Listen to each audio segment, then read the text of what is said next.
Gracing this edition of the program is the prolific 30-year-old chef from Meghalaya who has made the state proud by securing the first runner-up position in the latest season of MasterChef India. Marak became the first from Meghalaya to participate in India's biggest food reality show. Hailing from the remote village of Upper Rangsa in the West Khasi Hills, Nambi effortlessly dons multiple hats. Her journey is nothing short of inspiring, having transitioned from teaching communication skills in Chennai to nurturing young minds in the serene landscapes of Meghalaya. Nambi is the principal and the owner of Sunbeam Foundation School and also runs Eat Your Kappa, a YouTube channel documenting the various food and culture of the Northeast. Known as the tribal chef, Marak, with her culinary passion and determination, has taken the state's heritage by infusing authentic flavors and ingredients into her creations to the national platform. Greetings to all the viewers and welcome to Shillong Buzz. We're bringing you this episode from Ahava, a one-of-a-kind fine dining restaurant right here in Shillong. I'm Aaron Lingdo. It's time to meet my guest, the multi-hyphenate Nambi Jessica S. Marak.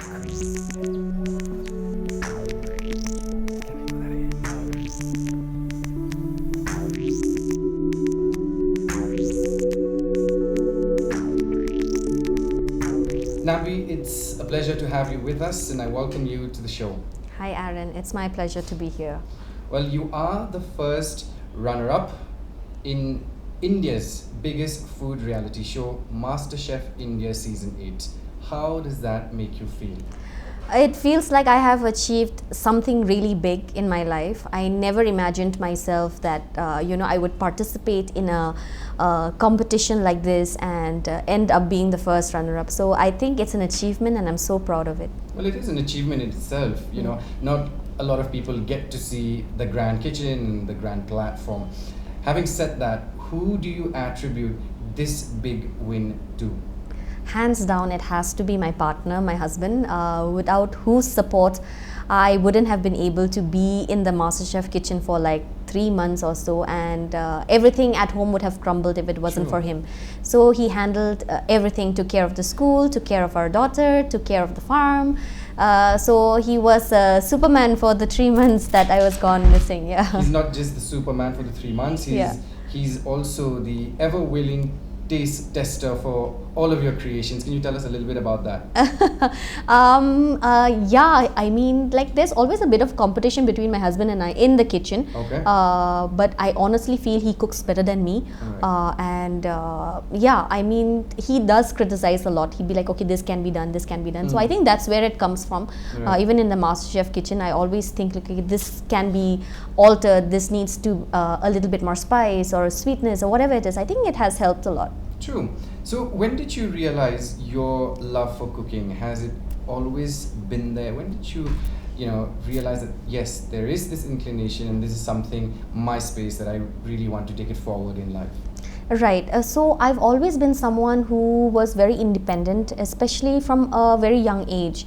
My mother was someone who would weave. She weaved traditional garments and things like that. So she would be making the other half of the bread for the family. Right. So she was really busy. So I learned to be independent at a very early age. So I would easily whip up an easy meal for myself, be it like dinner or breakfast or lunch, whatever it is. So I've always known that I can cook, but never thought that I can experiment and do such things, like in what I did in the MasterChef kitchen.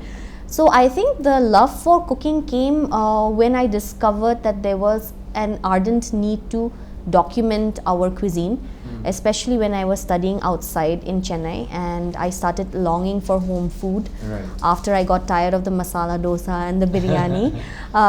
So I looked for recipes online, and whatever was available in the vernacular language. And I saw an opportunity there, and that's how my YouTube channel Eat Your Kappa was born. And I started documenting Northeastern cuisine, not just Meghalaya, like the entire of Northeast. And I really love that, there are so many million brilliant ways of cooking, and there was nobody that was documenting it at that time. And I feel really glad that I was one of the pioneers who started documenting Northeastern food. So let me put this into perspective. You're not just a talented chef, you're also an entrepreneur and a visionary. What made you want to take that leap into entrepreneurship? My husband and I both quit our jobs, like good paying jobs in Chennai, and moved back to this very remote village in the West Khasi Hills district of Meghalaya. Right. The area where I am located right now is so difficult geographically. We only got network only 2 years ago. It was a huge leap that we both decided to do. But we decided on the note that we couldn't stay away from each other.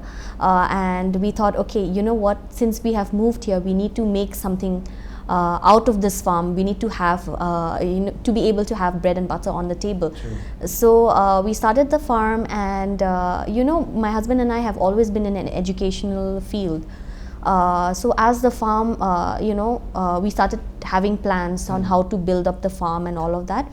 The village headman and the entire village panchayat, the Dorbar Shillong from the next village, he and his group of people committee had come to our home, and they said, both of you are the only educated people here. There is a school that is being abandoned, and the person who was taking care of the school is not able to come anymore because of the difficult geographical location that we are in. And they said, we don't have a school in the village, we don't want the school to die out, can you please look after it? Is that the only school now in the village? So Sunbeam, Yeah. in that village, village. yes, in that village there are about 50 I think houses, and that's the only school there. Okay. And so we were like, if somebody gives you a school on a platter and you're able to help out the community in return, we said, why not, let's take it up. And there were 19 kids that was abandoned in that school. I mean, they still wanted to continue That time. education there. Yeah, at that time. And we thought, okay, why not? And then the word spread that we were going to run the school, and the first year itself we had about 65. The second year we had about 85 kids, and this year the number has reduced a little bit, but we are not worried because Why is the number reducing? I think it's because the roads are getting better, and parents who are able to afford better education with schools with better infrastructure, they want to take their children to that school. Right. And they're doing that, which we are okay with. Even if we have 10 children in our school, we are ready to teach. No, we're not going to shut down the school. So that's an initiative that my husband and I are very proud of. The kids are so enthusiastic. They love to come to school. We start the school pretty late there because if you look at it, like the whole Meghalayan or like the Northeastern culture, we don't have like breakfast culture. I agree. And early in the morning we sort of just like eat like heavy rice and everything. So they all eat their lunches and then they come to school. So we start school like only by 9:30. There are some kids, like I said, they are very enthusiastic. So they come to school at 7:30 itself, and then you see them like playing around the school premises. Have they seen you on television? Yes. What's their reaction?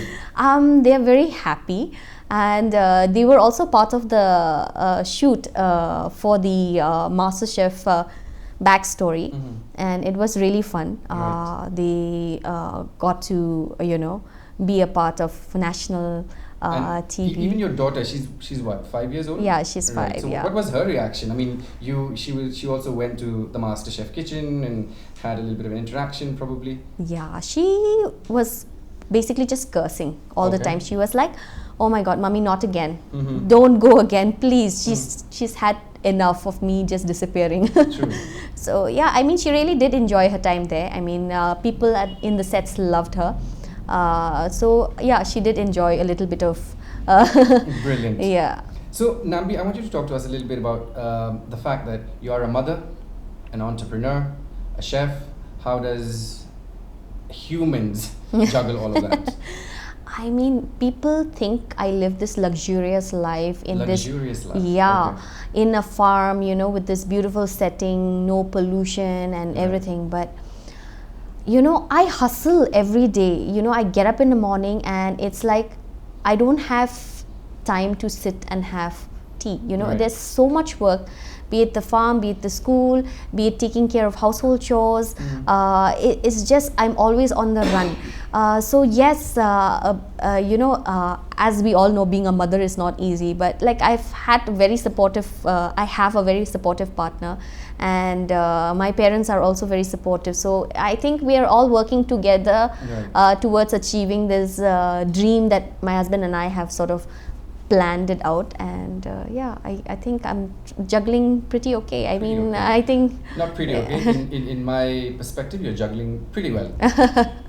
You mentioned, about your vlog, and then that's when it all started. You started as a video content creator by documenting Northeastern food, culture, and of course, way of life as well. Yeah. Somewhere, somehow, in retrospect, do you believe that your vlog has propelled your culinary journey even further?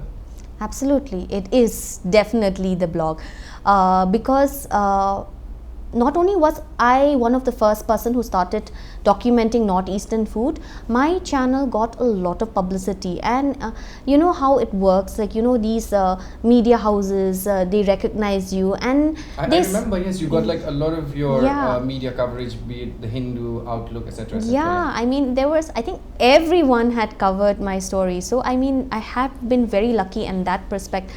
But as these media houses write about you and your story, it becomes more and more real, and you feel like much more responsible.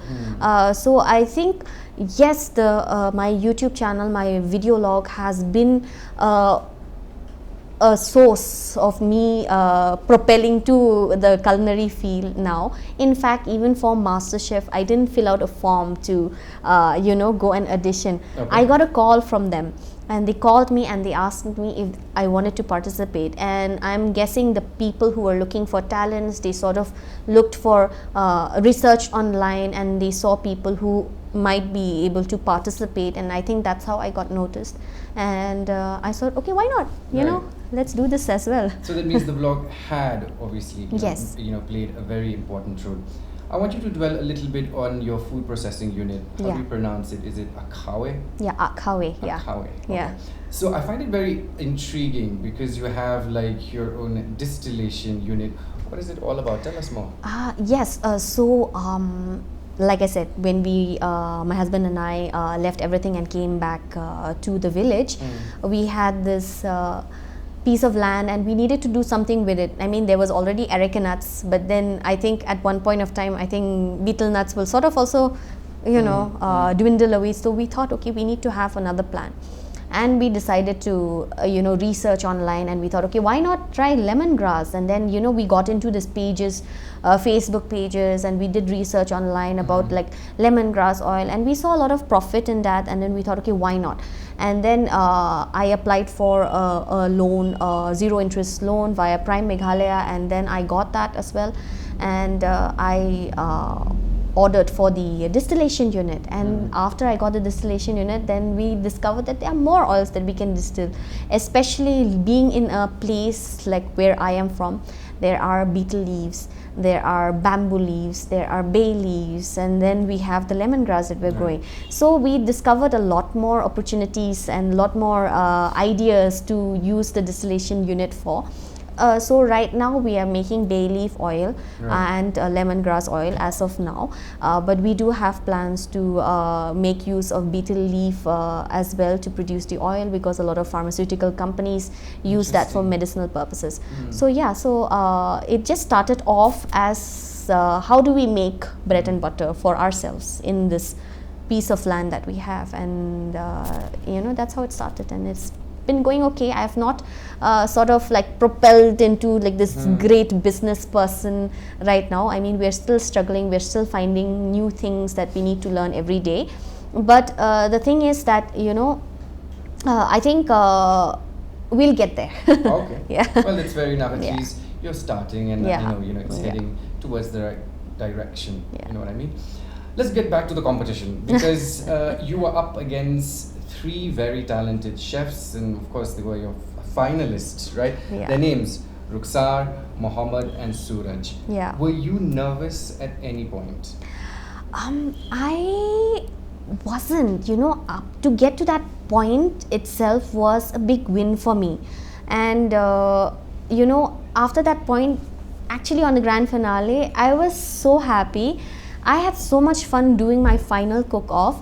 It didn't really matter to me who won, actually, who would win, Right. So you weren't nervous at all? No, I wasn't nervous. I was just worried a little bit because of the amount of things that I had to make that day. My dish had like about 10 elements. Wow. And I was like, how do I manage this? But that was the only nervous factor there. My family was there, and the last time my family was there, it was a complete disaster. But because I was overwhelmed with all the love that was there in the room that day, so yeah. But that day was your biggest competition? It has to be Muhammad Ashik. Okay. Yeah. And why? I think the reason being that I felt like he understood how to showcase every ingredient. Right. And I think we were tooth and tooth with each other. I mean, we were like, we fought a good battle, and I think both of us, either of us, that should be the yeah. spirit. Yeah. You fought your own battles in the end Yeah. of the day. Who wins, who loses, it's none of it doesn't, anybody's problem. Now let's talk a little bit about the signature dish, because that was your finale dish, and Right. then you guys had 90 minutes to make the dish, an open pantry. You made what is called square root. Tell us a little bit about the thought process behind it. I don't know if you've watched any of the episodes, but I did. Yes, I did. But I'd like to tell you that I had this whole thing going on where I named like my dishes, and they all had like really creative names. Right. The one that I'm particularly proud of was the berry mean karamba, which is like a gravy, a fish gravy made out of berries, and it was a twist of my partner's culture and my culture.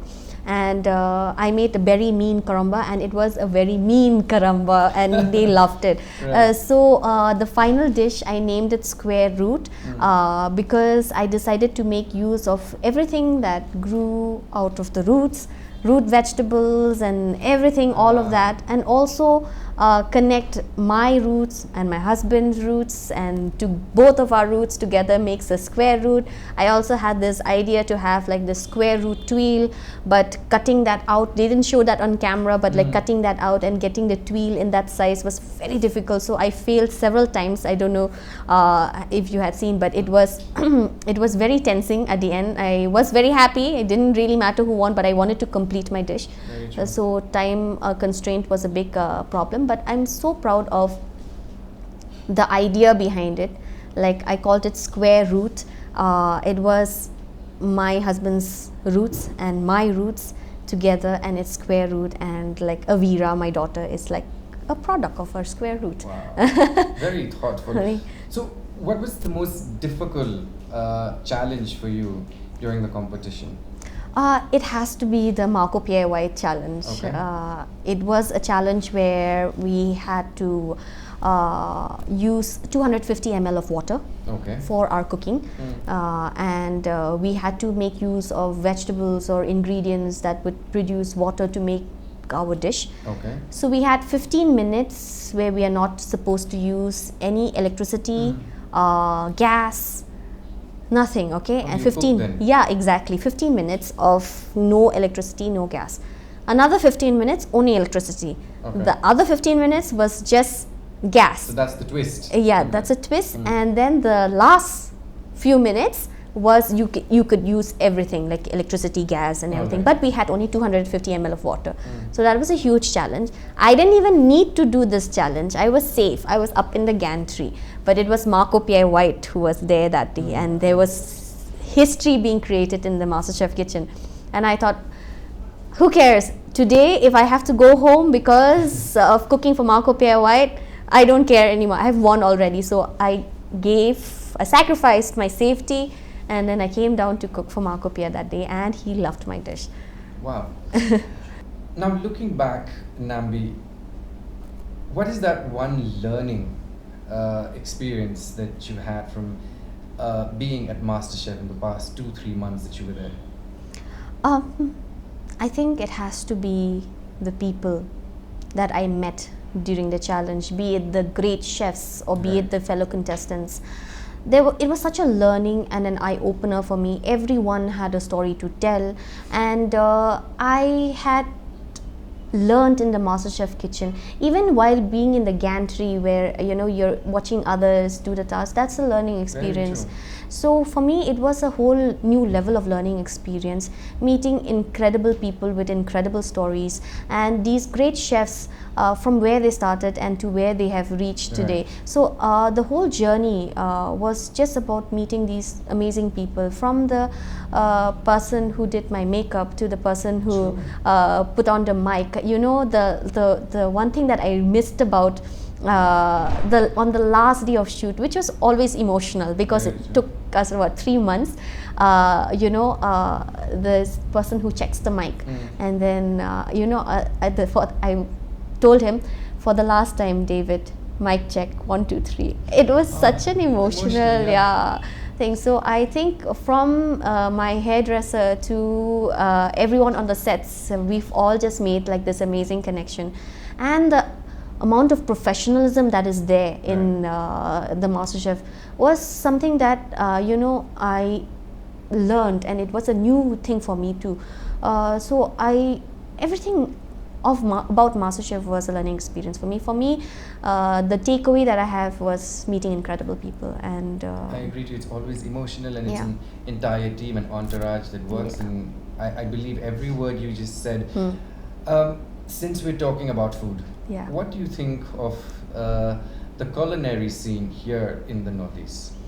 I think we have a lot of upcoming chefs that are there in the Northeast who are working very hard to showcase our cuisine and everything. I mean, you have a lot of people who have been trained as a culinary, in the culinary field, but then they come back and do like the regular stuffs like the continental and things like that. But I think it's high time that people, all the chefs and people who love food and who are maybe food bloggers or food enthusiasts like me, should start working to showcase our amazing cuisine.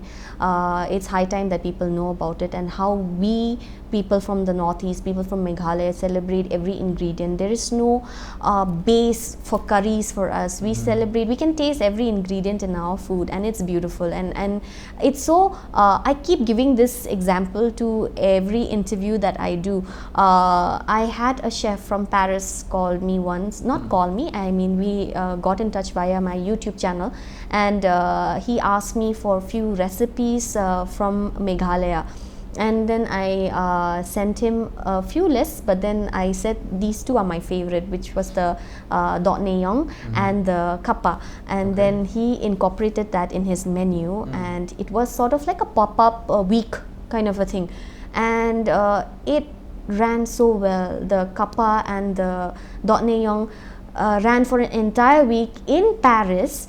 And then people kept coming back and they're like, when are you doing it again? When are you doing it again? So he took it to Lyon and he also did it there again. So I mean, our cuisine is so beautiful. It's so diverse and so unknown, unfamiliar to the rest of India, rest of the world. I think it's high time that people, get to taste how amazing our cuisine is, and looking forward, because after the COVID, there has been so many food influencers and so many food bloggers, and I really appreciate that. Like, they're all talking about breaking stereotypes and just talking about how amazing our cuisine is. Yeah. So what is that one dish that you love to cook and eat at home with your family? is that the dish? I don't need anything. I survive with like dal and fried potatoes, but I have to have a dry fish chutney. Like not the MasterChef fancy first course, second course. Not at all. I have to have like a tung tap on the side. I'm done. Welcome to the club. Right. So one advice, Nambi, that you'd have for aspiring chefs here in the Northeast or even beyond, watching this interview right now, what would that advice be? I think my advice would be to take every opportunity to appreciate what you have and showcase that. because like I said earlier, it's high time that people get to know about our amazing cuisine and million brilliant ways of cooking. We all know Nambi, that is, trust me, that's the best advice I've heard in a very long time. Yeah. Let me ask you my last question, and that is, what's next for Nambi? Because a lot of people have known you, but what's next for you? Anything in the pipeline? Not really. I really want to work on my business and make sure that there's a little bit of an upgrade in my business, and I want to work towards exporting my products and things like that. So I want to go big with my business. I'm going to start small and just go organically, try to get to where I want to be, but that's my concentration right now. I'm going to be concentrating on my business. As of now, no, nothing much to do. That's it. My school, my business, that's all I want to concentrate on. You've got a lot on your plate already. So it's not just the school, it's the school, you're cooking, and of course, being a mother is not an easy task at all. Nambi, thank you so much for your time and for saying yes to this interview. Very profound conversation. Thank you so much. Thank you so much, Aaron, for having me here. It's been a pleasure. Thank you. Thank you.